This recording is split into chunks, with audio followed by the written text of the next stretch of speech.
Students, let's start भाग 2 account chapter number 3 company वार्षिक हिसाब।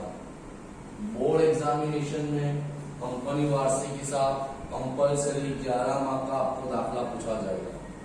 अब ये बोर्ड एग्जाम में फक्त कोष्टक के ऊपर है, जो कोष्टक आपको बताया जाता है सेम वही कोष्टक लर्न कर लेना है। जैसे परीक्षा में आपको 3 तरीके से दाखले पूछ सकते हैं। पहला तो खाली पूछा हो परीक्षा में कि नीचे आपेली माहिती पर 3 नफा नुकसान पत्रक तैयार करो, तो खाली नफा नुकसान बनाना है। या तो ऐसा बोला हो पाकू सर्वयु तैयार करो, तो खाली पाकू सर्वयु बनाना है। या तो डायरेक्ट ऐसा बोला वार्षिक हिसाब तैयार करो, तो उसमें आपको नफा नुकसान भी बनाना है और पाकू सर्वयु भी बनाना है। अगर आप बहुत अच्छे नसीब लेके आओ तो परीक्षा में खाली ऐसा पूछे फक्त मिलकत बाजू दर्शाओ, फक्त जवाबदारी बाजू दर्शाओ, तो आपको उस प्रकार याद करना है। अब सबसे पहले हम देखेंगे नफा नुकसान पत्रक पूरा के पूरा कोष्टक पे परीक्षा में कैसा भी सवाल आवे। अगर नफा नुकसान आता है तो नफा नुकसान का पहले जैसा आपको कोष्टक बताया कोष्टक लिख दो। तो इसका कोष्टक क्या है? खाली जग्याનું 31 खाली जग्याના रोज पूरा થતા वर्ष માટે, पूरा થતા वर्ष માટે। अब यहाँ पे क्या हुआ था, यहाँ पर आपने लिख दिया कि CR लिमिटेड ना, जिसका नाम दिया हो किसके चोपड़े में लिखना है, तो CR लिमिटेड નું 31/3/2020 ना रोज पूरो परीक्षा में तारीख दी होगी 31 3 17 18 19 20, तो वो तारीख आपको लिख दी। इसके लिए मैंने इसके नीचे अंडरलाइन करा है और ये नाम भी तुम्हारा हर दाखले में अलग अलग होगा। विगत, नोट नंबर, रकम। अब सीधा के सीधा कोष्टक है। नंबर 1, इसमें तुम ऊपर नीचे कुछ नहीं कर सकते। कामगिरी माथी उपज, अन्य उपज। फिर तीसरे नंबर पर आ जाएगा कुल उपज। कुल उपज का मतलब ये दोनों दो का सरवाला। उसके बाद 4 नंबर पर आता है खर्चाओ। तो खर्चाओ में अपने पास 6 वस्तु है। सबसे पहले लिखना है खरीदी, उसके बाद लिखना है स्टॉक में फेरफार, स्टॉक में फेरफार। फिर आएगा कर्मचारी लाभना खर्चाओ, नाણાકીય પડતર, घसाड़ो और अन्य खर्चाओ। तो आपको मिल गया कुल खर्चाओ। कामगिरी माथी उपज, अन्य उपज दोनों को टोटल मारा तो मिल गया कुल उपज। खर्चाओ 6 प्रकार के खर्चे, खरीदी, स्टॉक में फेरफार, कर्मचारी लाभना खर्चा, नाણાકીય પડતર, घसाड़ो और अन्य खर्चाओं। तो ये तुमने 6 खर्चों का टोटल यहाँ लिखना है। अब तुम्हारा स्टेप नंबर 5 क्या बोलता है? आवक वेरा पहलानो नफो या तो कर वेरा पहलानो नफो, दोनों दो लिखोगे चलेगा। तो ये क्या करना है कि कुल उपज में से कुल खर्चे माइनस कर देना। देखो 3 - 4, तो आपको मिल गया आवक वेरा या तो कर वेरा पहलानो नफो। इसके अंदर हम कर वेरा की जोगवाई दाखले में दिया हो तो लिखने का, ना दिया हो तो नहीं करने का। कर वेरा की जोगवाई लिखेंगे तो उसके बाद छेल्ला स्टेप क्या आएगा? कर वेरा पछीनो नफो। ये कैसा बनेगा?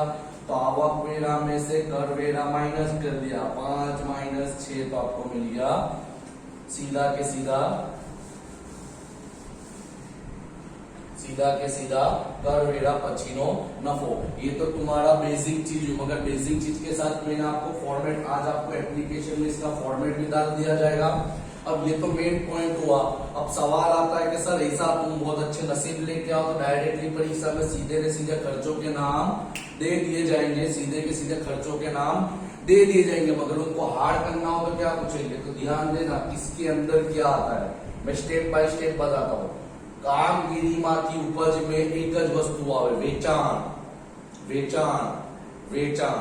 मगर परीक्षा में वेचाण परत दिया हो, वेचाण परत दिया हो, जैसे दाखला तरीके दिया है वेचाण 7,60,000, वेचाण परत 40,000, तो यहाँ पर आपको कितना लिखना है?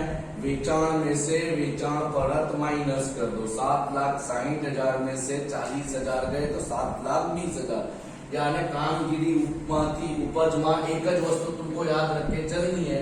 एकदम सिंपल लैंग्वेज में चोखू वेचाण, खाली वेचाण जावे, वेचाण के अलावा कुछ ना हो। मगर वेचाण परत दिया हो तो वेचाण में से वेचाण परत माइनस कर देना। अन्य उपज, इसको कैसा याद करना है? इसको तुम्हारे याद करना है मड़ेल शब्द से। मड़ेल आवक, मड़ेल डिविडेंड, मड़ेल कमीशन, मड़ेल बोनस। इसके अंदर यही चीज है, दूसरी कोई चीज नहीं है। अब आता है खरीदी। खरीदी का कोई दूसरा नामत नहीं है, खरीदी को खरीदी बोला जाएगा। मगर परीक्षा में ऐसा दिया हो, खरीदी 5 लाख, खरीद परत 10,000, तो सीधी बात है परत है तो परत क्या हो जाएगी, माइनस हो जाएगी, बराबर है।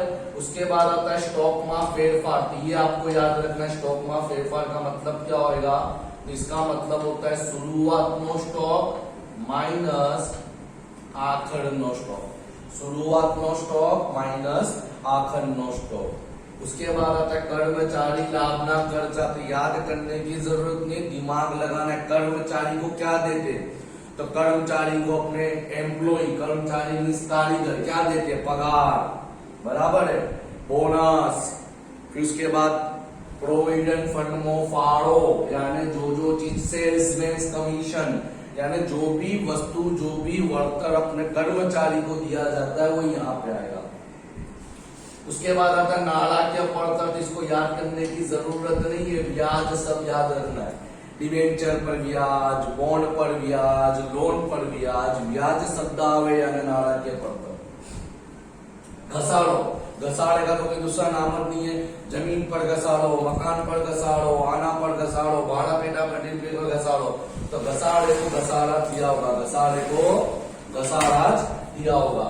अन्य खर्चा, अन्य खर्चा का मतलब जो ये 5 चीज में नहीं आते वो आते अन्य खर्चा में, जैसे स्टेशनरी है, लाइट बिल है, फिर भाड़ू है, जो चीज इसमें नहीं आते वो तुम्हारे अन्य खर्चा में आएंगे। समझ में आया? वापिस से रिपीट करता हूँ। कर्मचारी ना कामगिरी माथी उपज तो वेचाण, अगर वेचाण परत हो तो माइनस करना है। अन्य उपज, अन्य उपज आवे तो मळेल शब्द याद रखना है, मळेल आवक, मळेल डिविडेंड, मळेल बोनस, मळेल कमीशन, ये दोनों का सरवाड़ा मारा तो मिल गया कुल उपज। अब आता है खर्चा। तो खर्चा में खरीदी याद रखना है, खरीदी में से खरीद परत माइनस किया जाता है, खरीदी में से खरीद परत माइनस किया जाता है। उसके बाद आता है स्टॉक में फेरफार। तो स्टॉक में फेरफार का मतलब होता है शुरुआत माइनस आखिर, शुरुआत नो स्टॉक माइनस आखिर स्टॉक, शुरुआत नो स्टॉक माइनस आखिर स्टॉक। कर्मचारी ना खर्चा का मतलब जैसे पगार, बोनस, कमीशन जो अपने कर्मचारी को देते, प्रोविडेंट फंड में फाड़ो। नाणाकीय पड़तर का मतलब फक्त खाली तुमको ब्याज परसेंट याद रख के चलना है। घसाड़े में फक्त घसाड़ा आएगा, इसके अलावा जितने भी खर्चे आते जो इसके अंदर नहीं आते वो सब अन्य खर्चा में जाएंगे। तो कुल उपज में से कुल खर्चा माइनस करा तो ये मिलेगा, इसमें से करवेरा की जोगवाई माइनस करी तो करवेरा बचीनो नफो मिलेगा। पर आपको एक नोट याद रख के चलनी है, एक नोट याद रख के चलनी है। अगर दाखिले में आपको ये नोट याद रख के चलनी है, क्योंकि उदाहरण नंबर छिल्ले वाले में चोपड़ी में दिया है कि अगर दाखिले में आपको दिया जाता है वेचेल मालनी पड़तर, अगर आपको ये शब्द दिया जाता है तो इसका मतलब क्या होता है, इसका मतलब क्या होता है, खरीदी प्लस स्टॉक में फेरफार। इसका मतलब जब दाखिले में सवाल में आपको वेचेल मालनी पड़तर दिया जाता है तो आपको ये दो चीज को नहीं लिखना है, खरीदी और स्टॉक ना फेरफार। इसके बदले डायरेक्टली क्या लिख देना है, वेचेल मालनी पड़तर, नीचे के तो जैसा है वैसा ही मिलेगा। क्लियर? मगर पॉइंट नंबर 2, पॉइंट नंबर 2, वेचेल माल के बदले खाली इतना दिया जाता है, मालनी पड़तर कीमत, खाली ये शब्द दिया जाता है, मालनी पड़तर कीमत। तो मालनी पड़तर कीमत का मतलब इनडायरेक्टली बोला है खरीदी। तो मालनी पड़तर कीमत दिया हो तो स्टॉक तो लिखने का, खाली खरीदी के बदले मालनी पड़तर लिखने का। ये दो चीज आपको याद रखना जरूरी है। 2 मिनट दे रहा हूं, कोष्टक उतार लो फटाफट। अब आगे बढ़ते हैं, पाकू सरवैयू के कोष्टक थे। तो पाकू सरवैयू तुम्हारे 2 भाग में होता है। तो देखो पहले हेडिंग, खाली जगह नु 31 3 नु और रोज नु, वहां का पूरा था, यहाँ पे आएगा नो रोज नु। वो कंडीशन કે સિયા લિમિટેડ નું 31/3/2020 ના રોજનું પાકું સરવૈયું જો તારીખ કેવો लिखना है, सेम चीज विगत, नोट नंबर, रकम रुपया। मगर जब तुम पाकू सरवैयू बनाओ तो पाकू सरवैयू सीधा बनाना। अभी तक तुम कैसा बनाते थे, 30 स्टेप में बनाते थे, जवाबदारी इधर, मिलकत इधर। मगर कंपनी में तुमको सीधा के सीधा ही लिखना है। मेरे पास जगह कम थी इसके लिए मैंने यहाँ पे लिया है, तो यहाँ का मतलब बाजू में नहीं सीधा ही है। तो पाकू सरवैયું दो भाग में, पहला भाग इक्विटी અને जवाबदारी, आधा पे छोड़ दिया, दूसरा नंबर मिलकत, जवाबदारी અને मिलकत। अब इक्विटी અને जवाबदारी के अंदर तीन वस्तु आएगी। कितनी वस्तु आएगी? तीन वस्तु आएगी। पहली वस्तु शेयर होल्डर ना भंडोळ, शेयर होल्डर ना भंडोळ। दूसरे नंबर पाएगा बिन चालू जवाबदारी, तीसरे नंबर पाएगा चालू जवाबदारी। क्लियर? अब ध्यान देना, शेयर होल्डर ना भंडोळ में क्या आवे? तो शेयर होल्डर ना भंडोळ में दो ही वस्तु आवे, ए और बी। पहला नंबर शेयर मूड़ी, उसके बाद अनामत अने वधारो। अब इसको मैं तुमको लर्न करने का तरीका बताऊं, देसी मेथड में लर्न करने का तरीका बताऊं। क्या देखो, ये तुमने तीन नाम याद रख ले कि इक्विटी जवाबदारी में तीन चीज आवे, शेयर होल्डर ना भंडोळ, बिन चालू जवाबदारी, जवाबदारी ने मिलकत में दो वस्तु आवे, बिन चालू मिलकतो અને चालू मिलकत। अब देखो इसको लर्न कैसे करना है कि शेयर होल्डर भंडोळ में दो वस्तु आएगी, शेयर मूड़ी, अनामत અને વધારો। बिन चालू जवाबदारी में कितनी वस्तु आएगी? तीन वस्तु आएगी। देखो 3, 4, 5। अब यहाँ पे दो वस्तु आई, यहाँ पे तीन वस्तु आई, चालू जवाबदारी में चार वस्तु आएगी। तो 6, 7, 8, 9। अब मिलकत आई, तो बिन चालू में यहाँ पे दो आई, यहाँ पे तीन आई, यहाँ पे चार आई, यहाँ पे कितनी वस्तु आएगी? 5 वस्तु आएगी। 10, 11, 12, 13, 14 हो गई 5 वस्तु, 1, 2, 3, 4, 5। इसके अंदर 6 वस्तु आएगी, 15, 16, 17, 18, 19, 20। अब ध्यान देना, इसको लिखते कैसे, लर्न करना पड़ेगा, इसमें तुम ऊपर नीचे नहीं कर सकते। तो अगेन रिपीट करता हूं, शेयर होल्डर ना भंडोळ में दो वस्तु, शेयर मूड़ी, अनामत અને વધારો। शेयर मूड़ी, अनामत અને વધારો। इसके अंदर क्या आता है वो अपना बाद में देखेंगे, पहले कोष्टक पूरा करते हैं। बिन चालू जवाबदारी, तो बिन चालू जवाबदारी के अंदर क्या आएगा? तो सबसे पहला आएगा लांबा गाळाना उछीना नारा, लांबा गाळाना उछीना नारा। उसके बाद आएगा अन्य लांबा गाळानी जवाबदारी, अन्य लांबा गाळानी जवाबदारी। उसके बाद आएगा तीसरे नंबर पे लांबा गाळानी जोगवाई, लांबा गाळानी जोगवाई। तो बिन चालू जवाबदारी में तीन वस्तु। अब चालू जवाबदारी में 4 वस्तु, तो कुछ लर्न नहीं करना, मैं एकदम देसी मेथड बताता हूँ, ये लर्न करो, ये बोनस ले जाओ। कैसे? यहाँ पे क्या लिखा है? लांबा गाळाना उछीना नारा। यहाँ पे मैं क्या लिखूंगा? टूका गाळाना उछीना नारा, लिख दिया, एक लाइन छोड़ दी। फिर क्या था? अन्य लांबा गाळानी जवाबदारी। तो देखो एक लाइन छोड़ के क्या लिखा? अन्य टूका गाळानी जवाबदारी। यहाँ क्या था? लांबा गाळानी जोगवाई, तो यहाँ पे लिख दिया टूका गाळानी जोगवाई। जो यहाँ था वही लिख दिया। सर एक लाइन छोड़ दी, कुछ नहीं करना है, सिंपल सी बात है, व्यापारी देवा। एकदम सिंपल देसी भाषा बता रहे कि ये 3 चीज यहाँ लिखी, मगर बीच में क्या आ गया? व्यापारी देवा। ये तुम्हारी जवाबदारी बाजी। अब मिलकत आती है, तो बिन चालू मिलकत में सबसे पहला आवे दृश्य मिलकत। कौन सी आवे? दृश्य मिलकत। उसके बाद आवे तुम्हारी अदृश्य मिलकत, स्टेप बाय स्टेप देखना है। उसके बाद आवे बिन चालू रोकाण। उसके बाद आवे लोन અને ધિરાણ। उसके बाद आवे अन्य बिन चालू मिलकत। दृश्य, अदृश्य, बिन चालू रोकाण, लोन અને ધિરાણ, अन्य बिन चालू मिलकतो, अन्य बिन चालू मिलकतो। अब चालू मिलकतों में क्या होगा कि तुमको बेटा बोला ना वॉकिंग बोल रहा हूँ कि भाई 11 मार्क इजी है मगर स्टेप बाय स्टेप ऊपर नीचे नहीं कर सकते। तो कौन सी चीज आवे तो ध्यान देना। सबसे पहले यहाँ पे आवे चालू रोकाण, उसके बाद आवे माल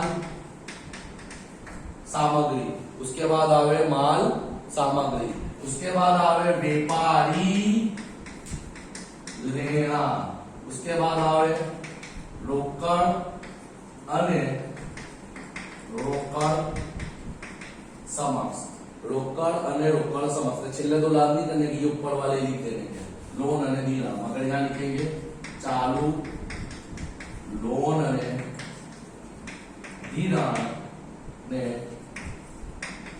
अन्य चालू मिलकतों, अन्य चालू मिलकतों। ये तुम्हारा कंप्लीट कोष्टक हुआ पाकू सरवैयू।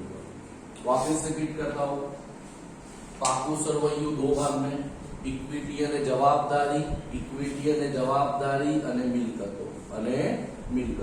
ઇક્વિટી અને જવાબદારી तीन भाग में, शेर होल्डर नो भंडोळ, बिन चालू जवाबदारी અને चालू जवाबदारी, बिन चालू जवाबदारी અને चालू जवाबदारी।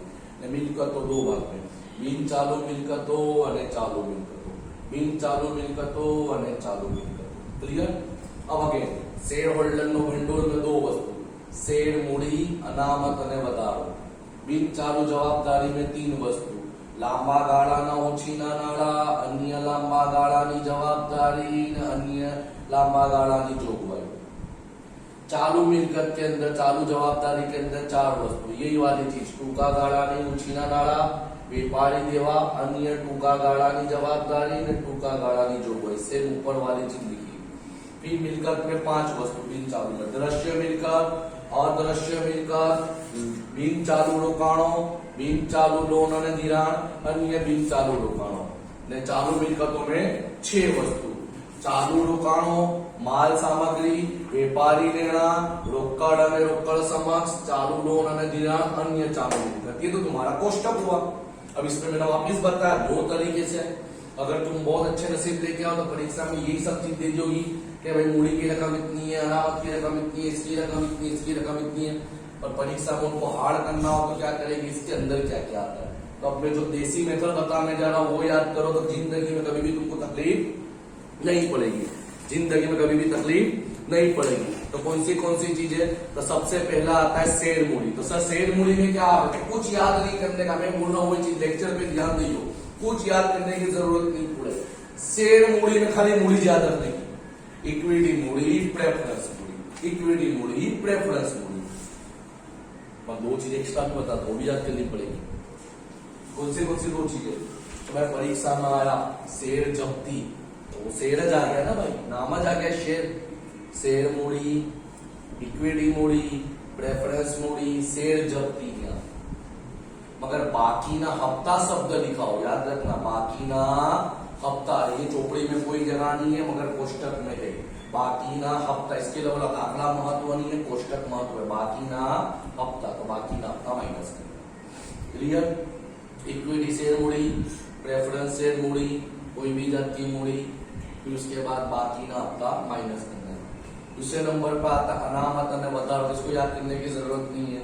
मूड़ी, अनामत, सामान्य अनामत, रोकाण વધઘટ, अनामत, अनामत शब्द लिखे, વધારો शब्द लिखे तो याद आ गया, कुछ याद करने की जरूरत नहीं। उसके बाद आता है लांबा गाळाना ओछीना नाळा। इसमें चार वस्तु आपको याद रखनी है, इसमें आपको चार वस्तु याद रखनी है। कौन सी याद रखनी है? डिबेंचर, बॉन्ड, लोन, जाहिर थापण। डिबेंचर, लोन, बॉन्ड, जाहिर थापण, 4 से 5 वस्तु नहीं है। अन्य लांबा गाळानी जवाबदारी, अन्य लांबा गाळानी जवाबदारी, प्रीमियम परत, ये शब्द याद रखियो। प्रीमियम परत, इक्विटी प्रीमियम परत, प्रेफरेंस प्रीमियम परत, डिबेंचर प्रीमियम परत। प्रीमियम परत आवती याद रखना। लांबा गाळानी जोगवाई, तो इसके अंदर किसे याद रखना है कि भाई लांबा गाळानी जोगवाई का मतलब क्या होता है कि भाई कोई कर्मचारी निवृत्त होता है तो निवृत्ति के बाद जो भी वस्तु दी जाती है उसको बोलते हैं लांबा गाळानी जोगवाई। जैसे पेंशन, प्रोविडेंट फंड, कारीगर नफा भाग फंड, कारीगर नफा भाग भंडोल, बराबर। जो निवृत्ति के बाद कर्मचारी को दिया जाता है वो लांबा गाळानी जोगवाई में आएगा। क्लियर? टूका गाळाना उछीना नारा, टूका गाळाना उछीना नारा, इसमें दो चीज याद रखनी, bank overdraft cash credit, bank overdraft cash credit. व्यापारी देवा, सीधी बात है। देवी हुंडी ने देवी हुंडी અને લેણદારો, દેવી હુંડી અને લેણદારો। अन्य टूका गाळानी जवाबदारी। अब अन्य टूका गाळानी जवाबदारी का मतलब जो जो हम हवाले करते, बेसिकली परीक्षा में पूछा नहीं जाता, मगर तुमको याद रखना है कि जैसे चुका हुआ बाकी पगार में जो हम खर्चे मर्चे लिखते थे जो हवाले वाले, वो सब चीजें अन्य में आ गए। उसके बाद आता टूका गाळानी जोगवाई, इसमें दो ही वस्तु, करवेरानी जोगवाई, सूचित डिविडेंड, करवेरानी जोगवाई, सूचित डिविडेंड। जो बता रहा उतना ही याद रखना है। दृश्य मिलकर सबको मालूम है, जमीन, मकान, यंत्र, मशीन, वाहन, ये सब तुम्हारे दृश्य मिलकत है। अदृश्य मिलकत 7 वस्तु, अदृश्य मिलकत 7 वस्तु, पागड़ी, patent, trademark, copyright, licence, software, franchisee. पागड़ी, patent, trademark, copyright, licence, franchisee, software, licence, franchisee, software. बिन चालू रोकाण, ये याद करने की जरूरत नहीं है। रोकाण कुछ भी हो, जमीन में हो, मकान में हो, शेयर में हो, म्यूचुअल फंड में हो, डिबेंचर में हो, बॉन्ड में हो, कोई भी जात का रोकाण दिखे तो यहाँ डाल देगा, मगर शर्त क्या है कि रोकाण 12 महीने से बड़ा होना चाहिए, तो ही बिन चालू है। मगर परीक्षा में आ गया कि जमीन में रोकाण या तो शेयर में रोकाण, शेयर में रोकाण 10 महीना मांगे, तो भाई यहाँ पे 10 महीने वाला, यहाँ पे साल वाला ही रहेगा। फिर आता है लोन और धिराण, तो इसमें एक चीज याद रखना है, डिपोजिट। क्या याद रखना है? डिपॉजिट, टेलीफोन डिपॉजिट, बराबर। फिर उसके बाद तुम्हारा आता है electronic deposit, custom deposit, deposit शब्द ही याद रखना है। न अन्य बिन चालू मिलकत हो, अन्य बिन चालू मिलकत हो, ये भी तुमने आगे पढ़ा हुआ है कि भाई जैसे दाखला तरीके जायरात खर्च, संशोधन खर्च, 2-3 चीजें याद रखनी, ज्यादा जरूरत नहीं, इतना ज्यादा पूछते नहीं। अब आया चालू रोकाण, कॉमन है, मैंने बता नहीं कि दोनों जगह रोकाण है। अगर 12 महीने से बड़ा हो तो बिन चालू में लिखो, 12 महीने से छोटा हो तो चालू में लिखो। तो परीक्षा में अगर कुछ ना दिया हो, खाली इतना दिया कि डिबेंचर में रोकाण, डिबेंचर में रोकाण, डिबेंचर शब्द नहीं बोला, डिबेंचर हो तो यहाँ डिबेंचर में रोकाण, तो डिबेंचर में रोकाण बोला है, तो फिर कुछ नहीं दिया तो बिन चालू में लिखने का। अगर दाखले में लिख के दे दिया कि 10 मार्क माते, 9 माह माते, 11 माह माते, तो फिर यहाँ नहीं। माल सामग्री, माल कच्चा माल होता है, अर्ध तैयार माल होता है, तैयार माल होता है, औजार हो, छुट्टा औजार हो बोलते हैं, फिर छुट्टा भाग हो, ये सब चीज माल सामग्री। व्यापारी लेना 2 ही वस्तु, देवादार, लेनी हुंडी, रोकड़ અને રોકड़ સમક, बैंक सिलक, रोकड़ सिलक। चालू लोन અને ધિરાણ, यानी जो लोन तुम्हारी 12 महीने से कम की दी हो। अन्य चालू मिलकतों का मतलब जो जो हवाले, मगर ये 2 चीज इतनी ज्यादा पूछते नहीं। ये तुम्हारा कंप्लीटली पापू सर्वे का क्वेश्चन हुआ। अंदर क्या क्या आता है वो मैंने आपको बता दिया, फटाफट रिपीट करता हूँ, सुनते जाना।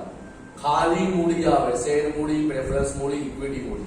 शेयर जब्ती दिया हो तो माइनस करना है, बस क्लियर। बाकी ना हफ्ता माइनस करना है। अनामत અને વધારો तो कोई भी जात का अनामत, रोकाण अनामत, कारीगर अनामत, વધઘટ अनामत, सामान्य अनामत।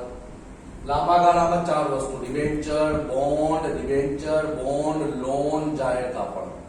अन्य लांबा गाळानी जवाबदारी के अंदर जो निवृत्ति, जैसे दाखला तरीके क्या क्या आएगा, अन्य लांबा गाळानी प्रीमियम पर लांबा गाळानी जोगवाई निवृत्ति के बाद जो दिया जाता है, जैसे दाखला तरीके पेंशन, प्रोविडेंट फंड, कारीगर नफा भाग भंडोल, कारीगर बचत खाता।